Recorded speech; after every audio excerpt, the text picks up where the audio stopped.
Hello, it's Dr. Jack Krasuski. Today I'd like to share my thoughts with you regarding one of the most popular posts we've ever had on Facebook, which was a link to a Boston Globe article on physicians getting MBAs. The way I think about it is there's a pull aspect to this and a push aspect. The pull aspect is good. The push aspect could be problematic. So these are my thoughts for you. I'd like to share with you if you've ever considered getting an MBA or any other second degree such as a JD. Now the pull is when you're really drawn to getting an MBA or another degree because you really have a passion for it. With an MBA, it's because you really like business, you like management, you like administration, and you're just really kind of thinking that's the way you want your career to go. Or even if you're not that passionate about it, you have a clear goal in mind.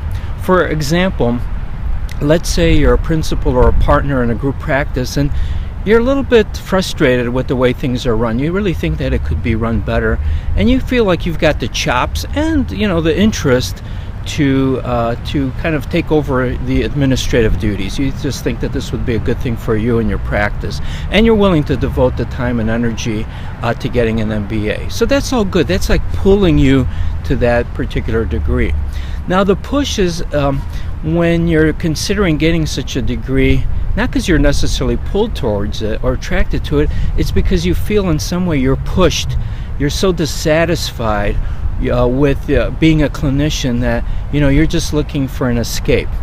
Now, of course, this is a lot more frequent than we'd like to think. Being a clinician, a clinical physician these days is just so difficult with so many problems going on that there are a large percentage of physicians do have these kind of thoughts, like what can I do to get out of clinical medicine?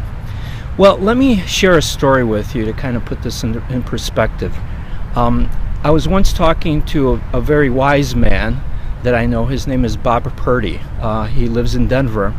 And a few years ago, he had a business, a consulting business, where he would consult with physicians and help them get non-clinical careers. And he told me, Jack, 90% of the time, the physician does not actually end up seeking a non-clinical position. It's because what they discover, it's not that they don't like their career, it's that they don't like their job. And so after discussions with Bob and kind of the whole process of going through that kind of career counseling, the 90% of those physicians, they make a change in their jobs.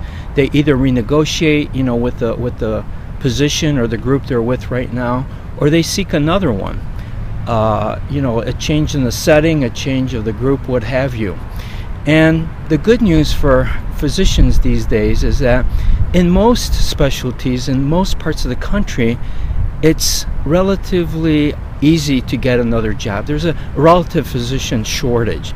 And so that does allow individual physicians who may be unhappy with their current circumstances in their position to seek outside outside positions, to just investigate. For instance, you might be very unhappy with the way your group is run. 2 miles down the road, there might be a very different group that has much better relations between the physicians and staff. The work conditions, the work hours may be much better. So if you're at all kind of drawn to one of these other degrees because you think you want to change your career, of course consider that, but think, is this really, do I want to change my career or do I want to change my job? Let me give you another story. This was probably like 3-4 years ago now. I was once talking to a physician who was telling me he wants to get a JD, a law degree. And this is a pretty big step. I mean, you have to take the LSAT. You probably have to spend 150 grand, spend 3 years of your life. And so I asked him, do you know what an attorney does? Have you ever shadowed an attorney for a day to see what their job is actually like? And he said he hadn't. And so for that particular individual, it wasn't, again, so much that they were so fascinating by law. They didn't even really know what a lawyer does, how they spend their time. It was due to their current dissatisfaction. So again, consider things broadly. Consider if maybe you would do better changing positions instead of jumping out of the career. Anyway, food for thought. I hope you found my comments useful. This is Dr. Jack Krasuski signing off. Take care and see you next time. Bye-bye now.